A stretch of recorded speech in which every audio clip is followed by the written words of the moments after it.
ಪುರಾಣಿಕ್ ಅವ್ರ ಪರಿಚಯ ಆಯಿತು. ಪುರಾಣಿಕ್ ಅವ್ರದ್ದು ಪ್ರತಿ ಸೀರಿಯಲ್ ಅವಕಾಶ ಕೊಟ್ಟರು. ಮೊದಲನೇ ಸೀರಿಯಲ್ ಅವ್ರದ್ದು ಸ್ವರ ಸಂಪದ, ಅದರಲ್ಲಿ ಘಟಾನುಘಟಿಗಳು ಕಲಾವಿದರು. ಕಲ್ಯಾಣ್ ಕುಮಾರ್ ಅವರು, ಲೋಕೇಶ್, ಗಿರಿಜಾ ಲೋಕೇಶ್ ಅವರು, ಲೋಕನಾಥ್, ಈ ತರ ದೊಡ್ಡ ದೊಡ್ಡ ಕಲಾವಿದರು. ನನಗೆ ಕಲ್ಯಾಣ್ ಕುಮಾರ್ ಅವರ ಸಪೋರ್ಟರ್ ಕ್ಯಾರೆಕ್ಟರ್, ಅವ್ರ ಬೆಂಬಲಿಗರು ಆ ತರ ಅವ್ರ ಜೊತೆ ಇರ್ತಾ ಇದೆ. ಹಾಗೆ ಅದರ ನಂತರ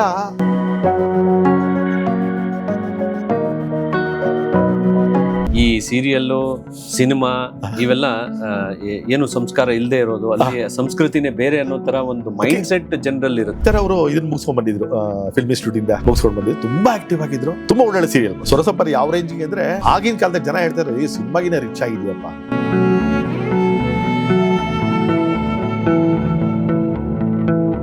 ದಿವಸ ನೀವು ಹೋಗ್ತೀರಾ, ಕುತ್ಕೊಂಡಿರ್ತೀರಾ, ಬರ್ತೀರಾ, 6 ದಿವಸಕ್ಕೆ ಪೇಮೆಂಟ್ ಬರ್ತಾ ಇತ್ತು. ಡೇಟ್ ತಗೊಂಡಿದ್ರೆ ಪೇಮೆಂಟ್ ಬರ್ತಾ ಇತ್ತು. ಬಟ್ ನಮ್ಮ ಶೂಟಿಂಗ್ ಮಾತ್ರ ಆಗಿರ್ತಿರ್ಲಿಲ್ಲ. ಯಾಕೆ ಆಗಿರಲಿಲ್ಲ ಅಂದ್ರೆ ಅದಕ್ಕೆ ನಾವು ಅರ್ಥ ಮಾಡ್ಕೋಬೇಕು. ಅವ್ರಿಗೆ ಅಷ್ಟು ಹೆವಿ ವರ್ಕ್ ಇತ್ತು, ಬೇರೆ ಬೇರೆ ಕೆಲಸಗಳು ನಡೀತಾ ಇತ್ತು. ಇತ್ತೀಚೆಗೆಲ್ಲ ನೋಡ್ತೀವಿ, ಈಗ ಬರುವಂತ ಕೆಲವು ಕಲಾವಿದರು, ಬೆಳಿಗ್ಗೆ ಬಂದೆ ನಾನು 8 ಗಂಟೆಗೆ ಬಂದೆ, 10 ಗಂಟೆ ಆಯ್ತು ನಾನು ಸೀನೆ ಮಾಡಿಲ್ಲ, 12 ಗಂಟೆ ಆಯ್ತು ನಾನು ಸೀನೆ ಮಾಡಿಲ್ಲ, ಪೇಷನ್ಸ್ ಇಲ್ಲ. ಅವ್ರಿಗೆ ನಾನು ಹೇಳ್ತೀನಿ,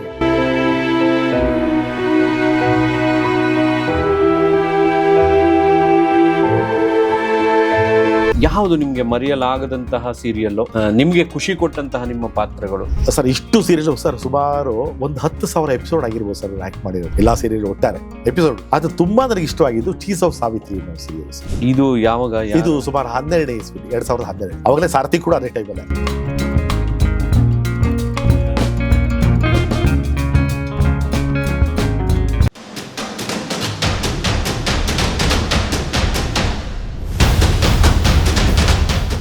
ಸೊ ಇದಾಯ್ತು ಸರ್. ಇದಾದ್ಮೇಲೆ ಇದು ಪುರಾಣಿಕ್ ಅವ್ರ ಪರಿಚಯ ಆಯಿತು.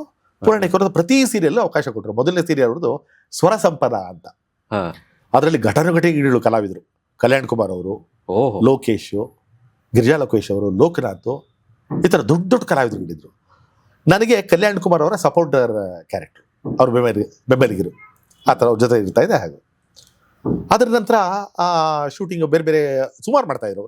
ಕಂಟಿನ್ಯೂಸ್ ಅವ್ರು ಪ್ರತಿ ಪ್ರಾಜೆಕ್ಟಲ್ಲೂ ಸುನಿಲ್ ಪುರಾಣಿಕ್ ಮತ್ತೆ ಲಿಂಗದೇವರು ಇವರು ಸತತವಾಗಿ ನಡೀತಾ ಇತ್ತು. ಎಲ್ಲಾ ಪ್ರಾಜೆಕ್ಟಲ್ಲೂ ನನಗೆ ಒಳ್ಳೊಳ್ಳೆ ಅವಕಾಶಗಳು ಕೊಟ್ಟರು, ಒಳ್ಳೊಳ್ಳೆ ಪಾತ್ರ ಕೊಟ್ಟರು. ಇಲ್ಲಿ ನಮ್ಮ ತಂದೆ ನಾನು ಸ್ವಲ್ಪ ಮನಸ್ಸು ಗೆಲ್ಲಬೇಕಲ್ಲ, ಒಂದಿನ ಶೂಟಿಂಗ್ ಸ್ಪಾಟಿಗೆ ಕರ್ಕೊಂಡು ಹೋಗೋಣ ಅಂತ ಕರ್ಕೊಂಡು ಹೋದೆ. ಇದೇ ನಮ್ಮ ಬಸವನಗುಡಿ ಪೊಲೀಸ್ ಸ್ಟೇಷನ್ ಪಕ್ಕದಲ್ಲಿ ಕೃಷ್ಣರಾವ್ ಪಾರ್ಕ್ ಅಂತ ಇದೆ. ಹೌದು. ಆ ಪಾರ್ಕ್ ಎದುರುಗಡೆ ಒಂದು ಮನೆ ಇತ್ತು ಸರ್, ಹಳೆ ಮನೆ. ಆ ಮನೆ ಇಲ್ಲ, ಮುಂಚೆ ಎಲ್ಲ ಅದನ್ನ ಶೂಟಿಂಗ್ ಮನೆ ಅಂತ ಇದ್ವಿ. ಹೌದು. ಅದಲ್ಲ, ನೀವು ಅಂದ್ಕೊಂಡಿರೋದು ಬೇರೆ. ಅದು ಬಸವನಗುಡಿಲಿ ಅದು ಕೆಫೆಶ್ರೀ ಹೌಸ್ ಅಂತ, ಇತ್ತೀಚೆಗೆ ಆ ಮನೆ ಹಾಗೆ ಇದೆ. ಅದು ಅದಲ್ಲ, ಇನ್ನೊಂದು ಕೃಷ್ಣರಾವ್ ಪಾರ್ಕ್ ಇಂದ ಆ ಕಡೆಗೆ ಸ್ವಲ್ಪ ಒಂದು ಹಳೆ ಮನೆ ಇತ್ತು. ಆ ಮನೇಲಿ ಶೂಟಿಂಗ್ ಮಾಡ್ತಾ ಇದ್ವಿ. ಬೆಳಗ್ಗೆ ನಾನು ನಮ್ಮ ತಂದೆ ಇಬ್ರು ಹೋದ್ವಿ, ಕಾಯ್ತಾ ಇದ್ವಿ. ಡೈರೆಕ್ಟರ್ ಬರತ್ತ ಮುಂಚೆನೆ ಹೋಗಿದ್ವಿ. ಡೈರೆಕ್ಟರ್ ಬಂದು ನಮ್ಮ ತಂದೆ ಪರಿಚಯ ಮಾಡಿಕೊಟ್ಟೆ. ಆಮೇಲೆ ಡೈರೆಕ್ಟರ್ ಸುನಿಲ್ ಪುರಾಣಿಕ್ ಅವರು ಹೋಗಿ ಮನೆ ಬಾಗಿಲಿಗೆ ಹೊಸಲಿಗೆ ನಮಸ್ಕಾರ ಮಾಡಿಕೊಂಡು ಒಳಗಡೆ ಹೋದ್ರು. ಅದು ಒಂದೇ ಒಂದು ಇನ್ಸಿಡೆಂಟ್ ಸರ್, ನಮ್ಮ ತಂದೆ ಪೂರ್ತಿ ಆಯ್ತು, ಬದಲಾಗೋಯ್ತು. ನಮ್ಮ ತಂದೆ ಆಧ್ಯಾತ್ಮಿಕವಾದ ಅವ್ನು ಚಿಕ್ಕ ವಯಸ್ಸು ಆ ಹುಡುಗ ಬಂದವನು ಆ ಬಾಗ್ಲಿಗೆ ನಮ್ ಕೆಲಸ ಮಾಡಕ್ ಬಂದಿರೋದಲ್ಲಿ ಬಾಗ್ಲಿಗೆ ನಮಸ್ಕಾರ ಮಾಡ್ಕೊಂಡೋದಲ್ಲ, ಎಂತ ಸಂಸ್ಕಾರ ಒಂದು ಅಂದ್ಬಿಟ್ಟು, ಅಂತ ಸಂಸ್ಕಾರವಂತರ ಜೊತೆ ನನ್ನ ಮಗ ಇದ್ದಾನೆ ಅನ್ನೋ ಒಂದು ಖುಷಿ ಆಯ್ತು ಸರ್. ನನಗೆ ಅದರಿಂದ ಪರ್ಮಿಷನ್ ಸಿಕ್ತು. ಈ ಸೀರಿಯಲ್ಲು, ಸಿನಿಮಾ ಇವೆಲ್ಲ ಏನು ಸಂಸ್ಕಾರ ಇಲ್ಲದೆ ಇರೋದು, ಅಲ್ಲಿ ಸಂಸ್ಕೃತಿನೇ ಬೇರೆ ಅನ್ನೋ ತರ ಒಂದು ಮೈಂಡ್ ಸೆಟ್ ಜನರಲ್ಲಿ ಇರುತ್ತೆ. ಹೌದು. ಅದನ್ನ ನೀವು ಚೇಂಜ್ ಮಾಡಿ ಪ್ರಾಕ್ಟಿಕಲ್ ಆಗಿ ಅವ್ರನ್ನ ನೋಡಿ. ಆವಾಗ ಸುನಿಲ್ ಪುರಾಣಿಕ್ ಅವರು ತುಂಬಾ ಯಂಗ್ ಇರ್ಬೋದು, ಯಾಕಂದ್ರೆ ಅವರೊಂದು 25 ವರ್ಷದ ಹುಡುಗನ ಅವಾಗ 25 ಸರ್ ಆಗ್ತಾರೆ. ಅವರು ಇದನ್ನ ಮುಗಿಸ್ಕೊಂಡ್ ಬಂದಿದ್ರು, ಫಿಲ್ಮ್ ಇನ್ಸ್ಟಿಟ್ಯೂಟ್ ಇಂದ ಮುಗಿಸ್ಕೊಂಡು ಬಂದಿದ್ರು. ತುಂಬಾ ಆಕ್ಟಿವ್ ಆಗಿದ್ರು, ತುಂಬಾ ಒಳ್ಳೊಳ್ಳೆ ಸೀರಿಯಲ್ ಮಾಡಿದ್ರು ಅವರು. ಸ್ವರಸಂಪದ ಯಾವ ರೇಂಜಿಗೆ ಅಂದ್ರೆ, ಆಗಿನ ಕಾಲದಾಗ ಜನ ಹೇಳ್ತಾರೆ ಈ ಸಿನಿಮಾಗಿನ ರಿಚ್ ಆಗಿದೆಯಪ್ಪ ಅಂತ ಇದ್ರು. ಸುನಿಲ್ ಪುರಾಣಿಕ್ ಮತ್ತೆ ಲಿಂಗದೇವರು ಕಾಂಬಿನೇಷನ್. ಆಮೇಲೆ ಅವ್ರಿಗೆ ಕಲ್ಯಾಣ್ ಕುಮಾರ್ ಅವರ ಒಡನಾಟ ಇತ್ತು. ಅವರು ಚೆನ್ನೈಲಿ ಇದ್ದಾಗ ಸುನಿಲ್ ಪುರಾಣಿಕ್ ಅವರು ಕಲ್ಯಾಣ್ ಕುಮಾರ್ ಅವರ ಒಡನಾಟ ತುಂಬಾ ಚೆನ್ನಾಗಿತ್ತು. ಬಹುಶಃ ಅವ್ರದ್ದು ಯಾವುದೋ ಕಲ್ಯಾಣ್ ಕುಮಾರ್ ಅವರದ್ದು ಸಿನಿಮಾದಲ್ಲಿ ಇವರು ಪಾತ್ರ ಮಾಡಿಸಿದ್ರು ಅಂತ ಕೇಳ್ಪಟ್ಟಿದ್ದೆ. ಹಾಗಾಗಿ ಆ ಒಂದು ಪ್ರೀತಿಗೋಸ್ಕರ ಕಲ್ಯಾಣ್ ಕುಮಾರ್ ಅವರು ಬಂದು ಇಲ್ಲಿ ಸೀರಿಯಲ್ ಮಾಡಿದ್ರು. ಅದು ನಮ್ಗೆ ಅವರ ಒಡನಾಟ ಮತ್ತೆ ಅವ್ರ ಜೊತೆ ಪಾತ್ರ ಮಾಡುವಂತ ಅವಕಾಶ ನಮಗ್ ಸಿಕ್ತು. ಅದರಿಂದ ಅವ್ರು ಹೇಗಿದ್ರು ಸರ್ ಅವಾಗ ಸೆಟ್ ಅಲ್ಲಿ? ಅವ್ರಿಗೆಲ್ಲ ಹೇಗೆ? ಕಲ್ಯಾಣ್ ಕುಮಾರ್ ಅವರ ತುಂಬಾ ಪ್ರೀತಿಯಿಂದ ಸರ್, ತುಂಬಾ ಪ್ರೀತಿಯಿಂದ ನೋಡ್ಕೊಳ್ತಾ ಇರೋದು ನನಗೆ ಇವತ್ತು ನೆನಪಿದೆ. ನಮ್ಮ ಪಕ್ಕದಲ್ಲಿ ಕೂತ್ಕೊಂಡು ನಾವು ಎಷ್ಟೋ ದೊಡ್ಡವರು ಅನ್ಕೊಂಡು ನಾವು ತುಂಬಾ ದೂರದ ಡಿಸ್ಟೆನ್ಸ್ ಮೇಂಟೈನ್ ಮಾಡೋಣ ಅಂತ ನಾವೇ ದೂರದಲ್ಲಿ ಇದ್ರು ಕೂಡ, ಬನ್ರಿ ಇಲ್ಲಿ ಯಾರಾದ್ಯಾ, ಯಾಕೆ ಎಲ್ಲಿ ಕೂತ್ಕೊಂಡ್ರೆ ಬನ್ರಿ, ಪಕ್ಕದಲ್ಲಿ ಕೂರಿಸ್ಕೊಂಡು ಹೆಗಲ ಮೇಲೆ ಕೈ ಹಾಕೊಂಡು ಒಳ್ಳೆ ಮಕ್ಕಳ ತರ ಪ್ರೀತಿದ, ಹೇಗಿದ್ದೀರಾ, ಮನೇಲಿ ಹೇಗಿದ್ದಾರೆ, ಏನ್ ಮಾಡ್ತಾ ಇದ್ದೀರಾ, ಎಲ್ಲ ಒಂದು ಕುಟುಂಬದ ಸರ್. ನಾವು ಅಂಥದ್ದು ಗ್ರೇಟ್ ಆರ್ಟಿಸ್ಟ್ನ ನಾನು ನೋಡಿದ್ದೆ, ನನಗೆ ಒಂಥರ ರೋಮಾಂಚನ ಅವಾಗ. ನೀವಿರೋಂಥ ಇಷ್ಟೊಂದು ಸಿಂಪ್ಲಿಸಿಟಿಗೆ, ಇಷ್ಟೊಂದು ಸರಳ ಜೀವನಕ್ಕೆ ನೀವು ಅಷ್ಟೊಂದು ಆರ್ಟಿಸ್ಟ್ಗಳನ್ನ ನೋಡಿದಿರಾ, ಅಷ್ಟೊಂದು ಮಾಡಿದಿರಾ ಅಂತ ನೀವು ಯಾವತ್ತೂ ತೋರಿಸ್ಕೊಳಲ್ಲ. ಅದೊಂದು ನಿಮ್ಮ ಗ್ರೇಟ್ನೆಸ್ ಅಂತ ನನ್ಗೆ ಅನಿಸ್ತಾ ಇದೆ. ಸರ್, ನಾನು ಗ್ರೇಟ್ನೆಸ್ ಅನ್ನೋದಕ್ಕಿಂತ ಅವ್ರೆಲ್ಲರಿಂದ ಕಲಿತೆ ಸರ್. ನಾನು ಹ್ಮ್. ನನಗೆ ನನ್ನ ಪುಣ್ಯ ಅಂತ ಎಲ್ಲರೂ ಒಡನಾಟ ಸಿಕ್ಕಿದ್ದು. ಬಹಳಷ್ಟು ಜನ ನನಗೆ ಸರಳ ಜೀವಿಗಳೇ ಸಿಕ್ಕರು ಸರ್. KS ಅಶ್ವಥ್ ಅವರು, ಸದಾಶಿವ ಬ್ರಹ್ಮ ಅವರವರು, ಅವರೆಲ್ಲ ಇನ್ಸ್ಪೈರ್ ಆದ್ರು ಸರ್. ಸದಾಶಿವ ಬ್ರಹ್ಮ ಅವರವರ ಕೊನೆಯ ದಿನಗಳು ಅಷ್ಟೊಂದು ಚೆನ್ನಾಗಿರ್ಲಿಲ್ಲ ಅಂತ ಕೇಳಿದೀನಿ. ಯಾಕಂದ್ರೆ ಅವ್ರಿಗೆ ಮಾನಸಿಕವಾಗಿ ತೊಂದರೆ ಆಯ್ತು, ಆಮೇಲೆ ಅವರು ಹೋಗ್ತಾ ಇದ್ರು. ಹೌದು ಹೌದು ಹೌದು. ಅದಕ್ಕೆ ಮುಂಚೆ ನನಗೆ ಒಡನಾಟ ಜಾಸ್ತಿ ಇತ್ತು ಅವ್ರಿಗೆ. ಅವ್ರ ಜೊತೆ ಕೆಲವು ಸಿನಿಮಾಗಳು ಮಾಡಿದ್ದೆ. ಅದರಲ್ಲೂ ಎಸ್ಪೆಷಲಿ ನಂಜುಂಡಿ ಅನ್ನೋ ಸಿನಿಮಾ. ನಂಜುಂಡಿ ಸಿನಿಮಾ ಕೂಡ ಪಾಪ್ಯುಲರ್. ಹೌದು, ಪಾಪ್ಯುಲರ್ ಸರ್. ಹೌದು, ನಿಮ್ಮ ಹೌದು. ಈಗ ನೀವು ಹೇಳಿದ್ರಲ್ಲ, ನನ್ನ ಸಿಂಪ್ಲಿಸಿಟಿ ಇದು ಅಂತ ಅಂದ್ಬಿಟ್ಟು, ಜೊತೆಗೆ ತಾಳ್ಮೆ ಕೂಡ ನಾನು ಕಲಿಯಕ್ಕೆ ಅವರೇ ಕಾರಣ ಸರ್. ಸದಾಶಿವ ಬ್ರಹ್ಮ ಅವರು ತುಂಬಾ ಒಡನಾಟ ಚೆನ್ನಾಗಿತ್ತು. ನನಗೆ ಜೊತೆಲಿ ಶೂಟಿಂಗ್ ಹೋಗ್ತಾ ಇದ್ವಿ, ಬರ್ತಾ ಇದ್ವಿ. ನಮ್ಮ ಮನೆಗೆಲ್ಲ ಕರ್ಕೊಂಡು ಬಂದಿದ್ದೀನಿ. ನಮ್ಮ ಮನೆಗೆಲ್ಲ ಬಂದಿದ್ದಾರೆ. ನನ್ನ ಶ್ರೀಮತಿಗೆ, ಮಕ್ಕಳಿಗೆಲ್ಲ ತುಂಬಾ ಒಳ್ಳೆ ಆಶೀರ್ವಾದ ಎಲ್ಲ ಮಾಡಿದ್ರು. ಅವ್ರೆಲ್ಲೂ ಬರ್ತಾ ಇರಲಿಲ್ಲ, ತುಂಬಾ ಸ್ವಲ್ಪ ರಿಸರ್ವ್ ಕ್ಯಾರೆಕ್ಟರ್. ಆದ್ರೂ ಕೂಡ ನಾನು ಪ್ರೀತಿಗೋಸ್ಕರ ಬಂದ್ರು. ಇನ್ನು ಗುರಿ ಸಿನಿಮಾದಲ್ಲಿ, ಕೆಲವು ಸಿನಿಮಾಗಳಲ್ಲಿ ಅವರು ರಾಜ್ಕುಮಾರ್ ಅವ್ರಿಗೆ ತಂದೆಯಾಗಿ ಅಭಿನಯ. ಹೌದು ಸರ್, ಹೌದು ಹೌದು ಹೌದು ಹೌದು. ಅವ್ರದ್ದು ಏನಾಯ್ತು, ಆ ನಂಜುಂಡಿ ಸಿನಿಮಾದಲ್ಲಿ ನಾನು ಕಂಡಾಗೆ ನಾನು ಸುಮಾರು 30 ದಿವಸ ವರ್ಕ್ ಮಾಡಿದ್ದೆ ಸರ್. ಅದರಲ್ಲಿ ಶಿವಣ್ಣ ಲೀಡ್ ಕ್ಯಾರೆಕ್ಟ್ರು, ಅವ್ರ ಫ್ರೆಂಡ್ಸ್ ಕ್ಯಾರೆಕ್ಟರ್ಗಳು ನಮ್ದು. ನಾನು, ಕರಿಬಸವಯ್ಯ, ಬಿರಾದಾರರು, ಶ್ರೀನಿವಾಸ್ ಗೌಡ್ರು, ಕೆಂಪೇಗೌಡ, ಆಮೇಲೆ ನಮ್ಮ ನಾಗಮಂಗಲ ಜಯರಾಮು, ಈ ತರ ಎಲ್ಲ ನನಗೆ ಎಲ್ಲರೂ ಶಿವಣ್ಣನ ಫ್ರೆಂಡ್ಸ್ ಕ್ಯಾರೆಕ್ಟರ್, ಹಳ್ಳಿ ಸ್ನೇಹಿತರು. ಶಿವಣ್ಣ ಅಂತೂ ಸೆಟ್ಟಲ್ ತುಂಬಾ ಜೋರಾಗಿ. ಹೌದು ಸರ್, ಹೌದು. ಸಿನಿಮಾದಲ್ಲಿ 8 ಹಾಡಿದೆ, 6 ಹಾಡಲ್ಲಿ ನಾವೆಲ್ಲರೂ ಇದ್ದೀವಿ. ಗ್ರೂಪ್ ಸಾಂಗ್ಸ್ಗಳು ಅದರಲ್ಲಿ. ಹಾಗೇನಾಯ್ತು, ಒಂದು ಗೌರಿಬಿದನೂರು ಶೂಟಿಂಗು ಸರ್. ಇವರು ಬಂದು ಬ್ರಹ್ಮ ಅವರವರು ಪೂಜಾರಿ ಪಾತ್ರ, ದೇವಸ್ಥಾನದ ಅರ್ಚಕನ ಪಾತ್ರ. ದಿನ ಬೆಳಗ್ಗೆ ಬರೋದು, ಮೇಕಪ್ ಹಾಕೊಳ್ಳೋದು, ಕಾವಿ ಮಗ್ಟ ಎಲ್ಲ ಉಟ್ಕೊಳ್ಳೋದು, ಶಲ್ಯ ಮಗ್ಟ ಹಾಕೊಳ್ಳೋದು, ತಮ್ಮ ಪಾಡ ತಾವು ಕೂತ್ಕೊಳ್ಳೋದು. ಅವರು 6 ದಿನ ಶೂಟಿಂಗ್ ಆಗಲಿಲ್ಲ ಅವ್ರದ್ದು. 6 ದಿವಸ ಸರ್. ಪ್ರತಿ ದಿವಸ ಬಂದು ತನ್ನ ಪಾಡ, ಒಂದು ದಿವಸ ಮಿಸ್ ಮಾಡಲಿಲ್ಲ. ಡೇಟ್ ತೊಗೊಂಡಿದ್ರಲ್ಲ, ಬಂದು ರೆಡಿಯಾಗಿ ತನ್ನ ಪಾಡ ಕೂತ್ಕೊಳ್ತಾ ಇದ್ರು. ಊಟ ತಿಂಡಿ ಇವೆಲ್ಲ ಆಗಿರ್ತಿತ್ತು. ಸಂಜೆ ಡೈರೆಕ್ಟರ್ ಬಂದು, ಸಾರಿ ಸರ್, ಇವತ್ತು ನಿಮ್ಮ ಸೀನ್ ಮಾಡೋಕ್ಕಾಗಲಿಲ್ಲ ಅಂತ ಇದ್ರು.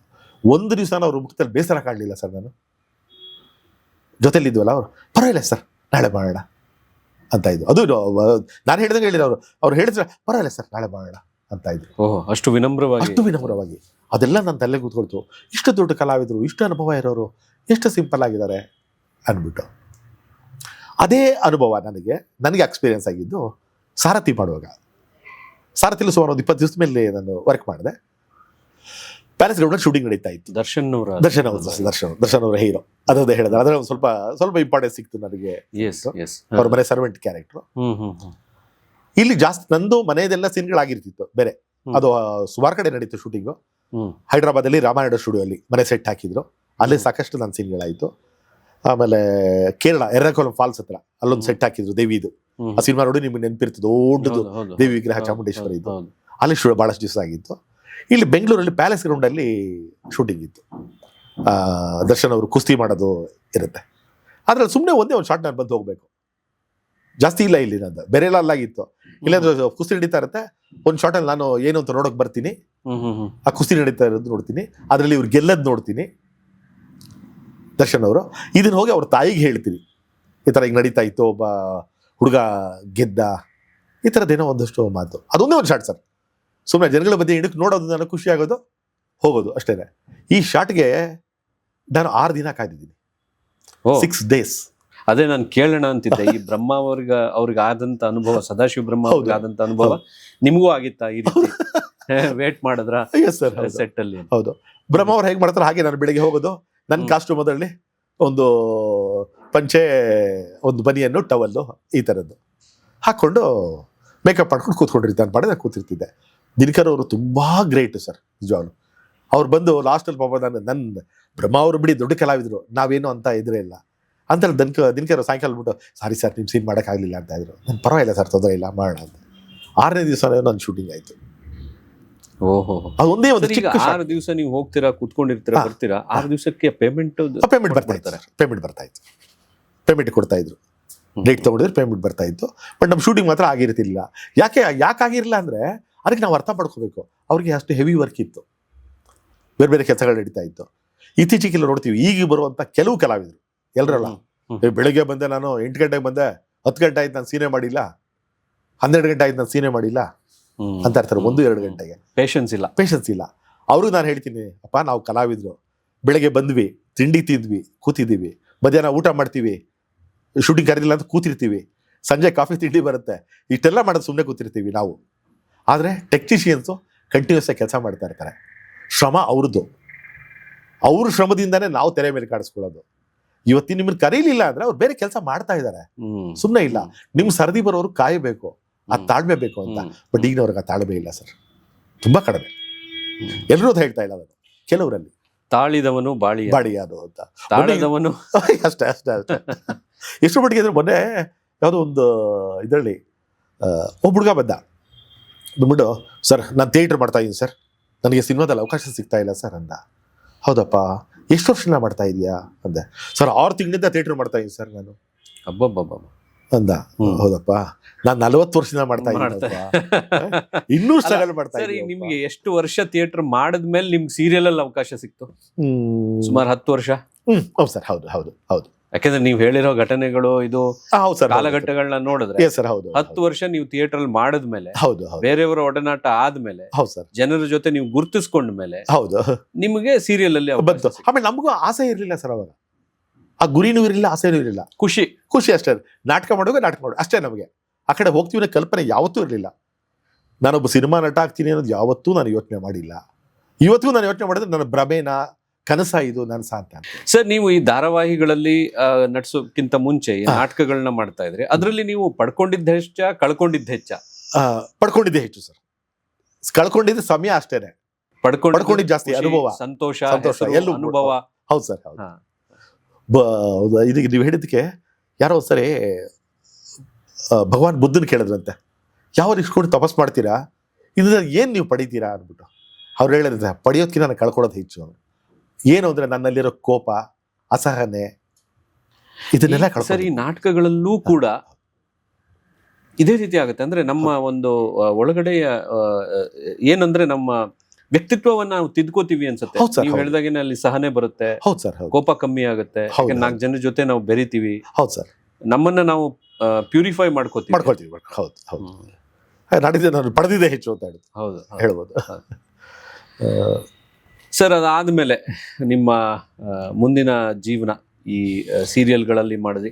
ಈ ಸೀರಿಯಲ್ಗಳಲ್ಲಿ ನಾನೊಂದು ಕೇಳೋಣ ಅಂದ್ರೆ, ಯಾವುದು ನಿಮ್ಗೆ ಮರೆಯಲಾಗದಂತಹ ಸೀರಿಯಲ್ಲು, ನಿಮ್ಗೆ ಖುಷಿ ಕೊಟ್ಟಂತಹ ನಿಮ್ಮ ಪಾತ್ರಗಳು?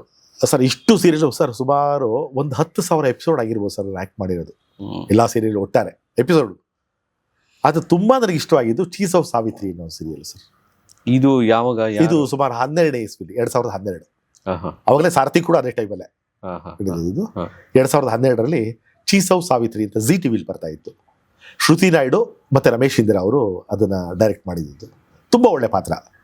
ಚೀಸ್ ಆಫ್ ಸಾವಿತ್ರಿಯ ತಂದೆ ಸೂರಪ್ಪ ಅನ್ನೋ ಪಾತ್ರ, ಒಬ್ಬ ಬಡವ, ತುಂಬಾ ಕೆಳಮಟ್ಟದವನು, ಬಹಳ ಕಷ್ಟಪಟ್ಟು ಜೀವನ ಮಾಡ್ತಾ ಇರ್ತಾನೆ.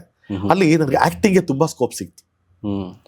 ಎಷ್ಟರ ಮಟ್ಟಿಗೆ ಅವ್ನ ಬಡತನ ಇರುತ್ತೆ ಅಂದ್ರೆ, ಒಂದ್ ಗಂಡು ಒಂದು ಹೆಣ್ಣು ಮಕ್ಳು ಇರುತ್ತವೆ, ಮಕ್ಕಳನ್ನ ಸಾಕೋಕ್ಕಾಗದೆ ವಿಷ ಹಾಕಿ ಮಕ್ಕಳು ಸಾಯಿಸ್ಬೇಕು ಅನ್ನೋ ಪ್ರಯತ್ನ ಮಾಡ್ತಾರೆ. ಆ ಪಾತ್ರ ಮಾತ್ರ ತುಂಬಾ ಸ್ಕೋಪ್ ಇತ್ತು. ಅವ್ರು ಚೆನ್ನಾಗಿ ಮಾಡಿಸಿದ್ರು. ನಾನ್ ಮಾಡ್ದೇನೋ ಹೆಚ್ಚಾಗಿನ್ನ ನಿರ್ದೇಶಕರು ಒಳ್ಳೆ ಕೆಲಸ ತಗೊಂಡ್ರು, ಅದನ್ನು ಖುಷಿ ಇದೆ ಸರ್. ಅದಕ್ಕೆ ಮುಂಚೆ ಇನ್ನೂ ಒಳ್ಳೆ ಪಾತ್ರ ಮಾಡಿದ್ದೆ.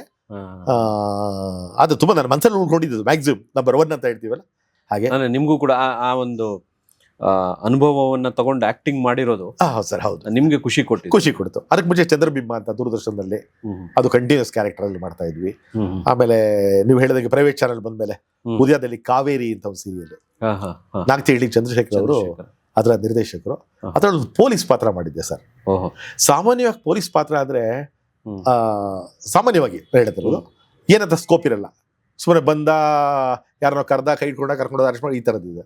ಅಲ್ಲಿ ಪೊಲೀಸ್ ಪಾತ್ರ ಎಷ್ಟು ಮಟ್ಟಿಗೆ ಕ್ರಿಯೇಟ್ ಮಾಡಿದ್ರು ಅಂದರೆ, ಪ್ರಮುಖ ಪಾತ್ರಧಾರಿ ಪ್ರೇಮ್ ಕುಮಾರ್ ಅಂತ ಇದ್ರು. ಅದರಲ್ಲಿ ಒಂದು ಅವ್ರಿಗೆ 4 ಜನ ಹೆಣ್ಮಕ್ಳು ಇರ್ತಾರೆ. ಅದರಲ್ಲಿ ಮೊದಲನೇವರು ಪಂಚಮಿ, ಮತ್ತು ನಮ್ಮ ಚಂಪಾ ಶೆಟ್ಟಿ ಅವರು, ಗೀತಾ ಸೂರ್ಯವಂಶಿ, ಈ ಥರ ಆ ಹೆಣ್ಣು ಮಕ್ಕಳ ತಂದೆ. ತುಂಬ ಒಳ್ಳೆ ಕ್ಯಾರೆಕ್ಟರ್ ಅವ್ರದ್ದು. ಅವರಿಗೆ ಸ್ನೇಹಿತನಾಗಿ ಸೈಮಲ್ಟೇನಿಯಸ್ ಆಗಿ ಹೋಗುವಂಥ ಪಾತ್ರ ಅದು ಬಿಗಿನಿಂಗ್ ಅವ್ರ ಜೊತೆ ಒಡದಾಟ ಇರೋದಿಲ್ಲ. ಏನೋ ಒಂದು ಇದಕ್ಕೆ ಆರೋಪ ಬಂದಿರುತ್ತೆ, ಅವ್ರ ಹತ್ರ ಬಂದಿರ್ತೀನಿ, ಲಂಚ ಕೇಳಕ್ ಬರ್ತೀನಿ ಅವ್ರ ಹತ್ರ. ಒಂದು ಬಾವಿ ಬಂದರೆ ಶೂಟಿಂಗ್ ನಡೀತಾ ಇದ್ದಿದ್ದು. ಲಂಚ ಕೇಳಿದ್ದೀನಿ. ಅವರು ಒಬ್ಬ ತುಂಬಾ ಪ್ರಾಮಾಣಿಕ ಅರ್ಚಕರು, ಆಧ್ಯಾತ್ಮಿಕ ತುಂಬ ಒಲವು ಇರುತ್ತೆ, ಪ್ರಾಮಾಣಿಕರು, ಅರ್ಚಕರು. ಅವರು ಲಂಚ ಕೊಡೋ ಇದರಲ್ಲಿ ಇರಲ್ಲ.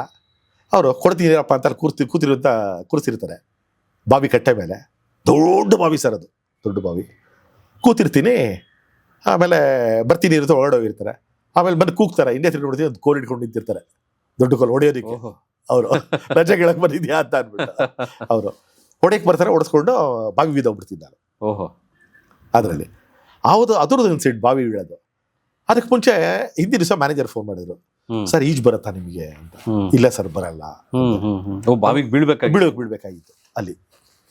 ಬರುತ್ತಾ? ದೊಡ್ಡ ಬಾವಿ ಅದು. ಬರಲ್ಲ ಸರ್ ಅಂದೆ. ಅವ್ನು ಸ್ವಲ್ಪ ಮ್ಯಾನೇಜ್ ಮಾಡ್ಬೋದಾ ಅಂದರು. ಇಲ್ಲ ಕಷ್ಟ ಆಗ್ಬೋದು ಅಂದೆ. ಸರಿ ಇಲ್ಲಿ ಬನ್ನಿ ನೋಡೋಣ ಅಂದರು. ನೆಕ್ಸ್ಟ್ ಡೇ ಹೋದಾಗ್ಲೂ ಕೇಳಿದ್ರು, ಸರ್ ಬರಲ್ಲ ನನಗೆ ಅಂದೆ. ಸರಿ ಹೆದರ್ಕೋಬೇಡಿ, ನೀವು ಬಾವಿ ಬಿದ್ದು ಸೈಡಲ್ಲಿ ಒಬ್ರು ನಿಲ್ಸಿರ್ತೀವಿ, ನಿಮ್ಗೇನು ತೊಂದರೆ ಆಗಲ್ಲ, ಅವ್ರು ಹಿಡ್ಕೊಂಬರ್ತಾರೆ ಸೈಡಲ್ಲಿ ಅಂದರು. ತುಂಬ ದೊಡ್ಡ ಬಾವಿ ಅಲ್ಲ. ಸರಿ ಆಯಿತು.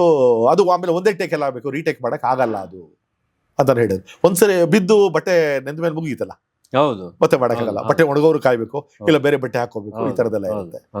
ಸರಿ ಮಾಡಿದ್ವಿ. ಅವ್ರು ಬಂದು ಹೊಡೆಯಕ್ಕೆ ಬರ್ತಾರೆ. ನಾನು ಇಲ್ಲ ಹೊಡಿಬೇಡಿ ತಪ್ಪಿಸ್ಕೊಂಡು ಓಡೋಗ್ತೀನಿ, ಬಾವಿ ಬಿದ್ದೋಗ್ಬಿಡ್ತೀನಿ. ಬೇರೆ ದಾರಿ ಇರೋದಿಲ್ಲ, ಬಾವಿ ಕಟ್ಟೆ ಮೇಲೆ ಇರ್ತೀನಲ್ಲ, ದೊಡ್ಡ ಬಿದ್ದೋಗ್ಬಿಡ್ತೀನಿ. ಸರ್ ಬಿದ್ದು ನಾನು ಗಾಬರಿ ಆಗಿದ್ದೀನಿ, ಮುಳುಗ್ತಾ ಇದ್ದೀನಿ ನಾನು ಕಾಪಾಡಿ ಅಂದ್ಬಿಟ್ಟು. ಅಷ್ಟು ಜನ ಸುತ್ತ ನಿಂತಿದ್ದಾರೆ, ಅವ್ರು ನಾನು ಆಕ್ಟ್ ಮಾಡ್ತಾ ಇದೀನಿ ಅಂತ ಅನ್ಕೊಂಡ್ಬಿಟ್ಟಿದ್ದಾರೆ. ಚಲ ಮಾಡ್ತಾ ಇದ್ದಾರೆ ಬಿಟ್ಟು ಇನ್ನೇನು ಉಸಿರುಗಟ್ಟು ಹೋಗ್ಬೇಕಾಗಿದ್ದರು. ಇದ್ರದ್ದು ಕಷ್ಟ ಪಡ್ಕೊಂಡು ಆಗೋ ಈಗ ಆ ಸೆಂಟ್ರಲ್ ಇದ್ದನು ಸೈಡ್ ಹೋದೆ. ಕಲ್ಲು ಬಾವಿ ಅದು, ಸುತ್ತ ಕಲ್ಲು ಕಟ್ಟಿರ್ತಾರೆ. ಒಂಚೂರು ಕಲ್ಲಿನ ಆಸರೆ ಸಿಕ್ತು. ಅದು ಸಿಕ್ಕಿದ ಮೇಲೆ ಸ್ವಲ್ಪ ಮೇಲೆ ಬಂದೆ. ಸೈಡಲ್ಲಿ ನಿಂತಿದ್ದವ್ರು ಪಾಪ ನನ್ನ ರಕ್ಷಣೆ ಮಾಡ್ಬೇಕಂತಿದ್ರಲ್ಲ, ಅವರು ಎಕ್ಸ್ಪೆಕ್ಟ್ ಮಾಡಿಲ್ಲ, ಚೆನ್ನಾಗಿ ಆಕ್ಟ್ ಮಾಡ್ತಾ ಇದ್ದಾರೆ. ಅದೊಂದು ಘಟನೆ. ಅದೊಂದು ಮಾತ್ರ ಸರ್.